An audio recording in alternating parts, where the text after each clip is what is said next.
Okay. Tell me when it's ready. Oh. Okay, so after going through all that and hearing all these stories from our instructors, you know, I heard really vivid stories. One of our sergeants told us a story when he was in Vietnam. He was in Special Forces. He was a Green Beret. He was out at some Montagnard village, and at the end of a battle, they were just standing around. A young Vietnamese girl, maybe 12 or 13, stood up out of a bush, threw a grenade in the middle of the Green Berets, killed 8 of them outright, and charged them firing a handgun. When she emptied the handgun, she threw it at them and charged them hand to hand. And of course they beat her and captured her. Then they raped her and killed her. And I remember all of us trainees were standing around talking to this guy, and we said, why did you do that? She was a prisoner. She was a girl. You had captured her. You know, you should have just taken her prisoner and turned her in. And he justified it by saying, well, he killed 8 of us. You know, so he wanted revenge. And we heard other stories like that.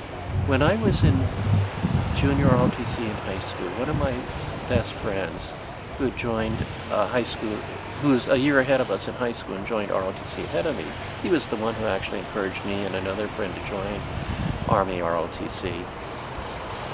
He had gone to Vietnam. He had joined the Army right out of high school, gone to Vietnam, came back just as I was coming back on leave from basic training and medic training. We had lunch together. He told me this story about when he was in Vietnam.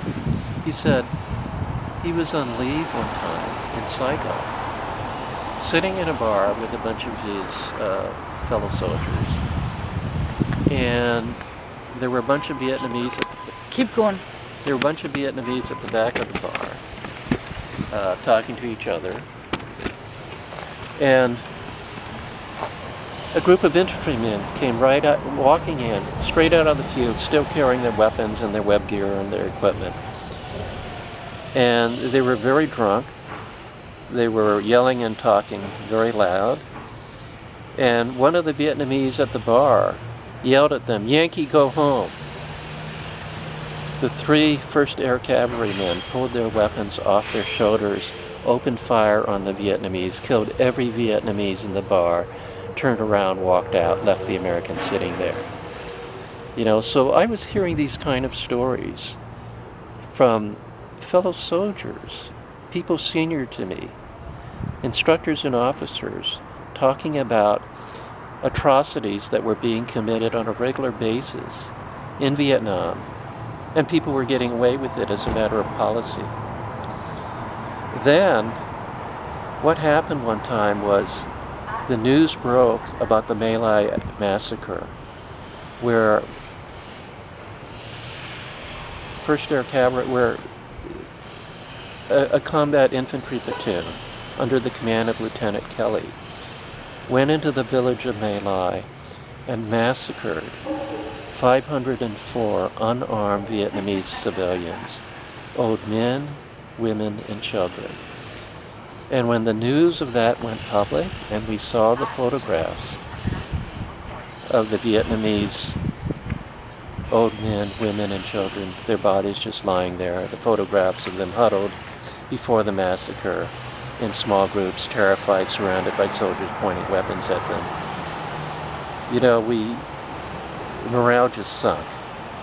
You know, and those of us who had been on the fence about the war turned against the war.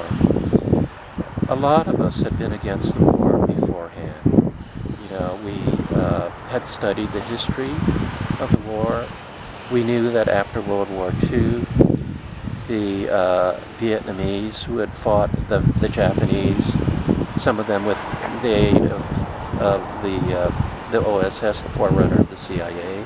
Ho Chi Minh, for example, the leaders of the Vietnamese communists, worked with the OSS, the forerunner of the CIA, during World War II against the Japanese. after the war, he went to France, the former colonial power who had conquered Vietnam, and asked for some kind of compromise that would allow autonomy for the Vietnamese, even if it was part of, you know, a commonwealth of French nations or something like that. The French were not willing to compromise. So Ho Chi Minh went back home, and the war started, and his forces, called the Viet Minh, won the war. They defeated the French finally at Dien Bien Phu.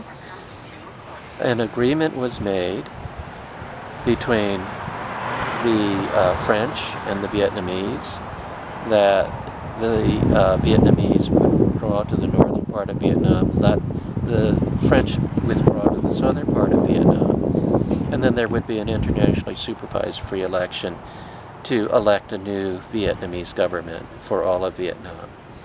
The French did in fact leave, but the Americans then stepped in with the CIA, organized a government and a fake election, canceled forcibly the international peace agreement that called for an internationally supervised peacekeeping force and free elections to elect a new government. And the United States and their puppet government unilaterally declared that this was a new country called South Vietnam. They basically cut the country in half illegally and declared the southern half to be a new country. And they armed and equipped the puppet government to fight the Vietnamese freedom fighters and the communists. The war escalated, and then eventually the Americans pulled a false flag incident. It's called the Gulf of Tonkin incident, in which they claimed that the Vietnamese torpedo boats.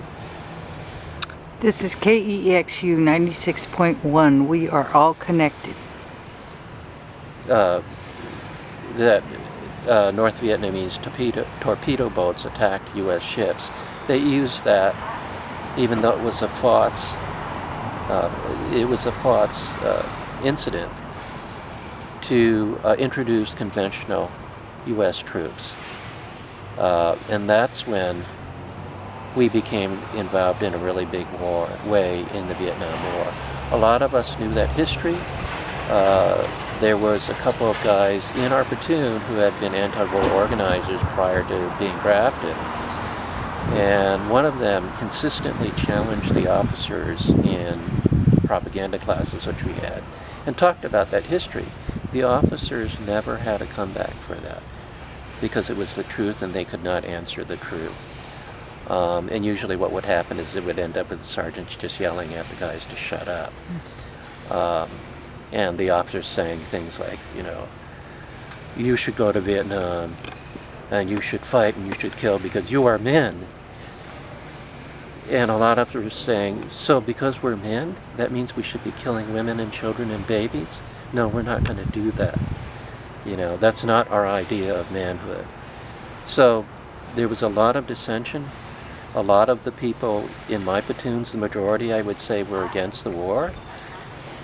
And we just kept, you know, talking among ourselves, organizing among ourselves. In some of my units, people were passing anti-war newspapers hand to hand to each other, going around the barracks. Some of the guys actually went to anti-war demonstrations. So finally, when I got Vietnam orders a year after I'd been in the Army, I decided I was not going to go. And I decided that what I would do is I would go home. I got a leave before I was supposed to ship out for Vietnam. I took a 2-week leave. I went home. I got a lawyer. I talked to the Central Committee for Conscientious Objectors in San Francisco. And they gave me a lot of guidance on what my options were.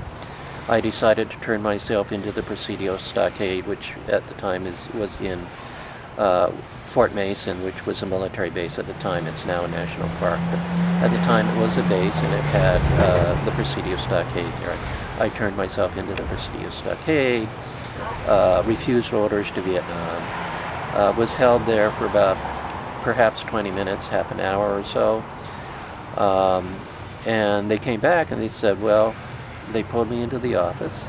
They said, well, you have 15 years worth of charges against you: refusing a direct order, refusing an overseas shipment, refusing to serve in a combat zone.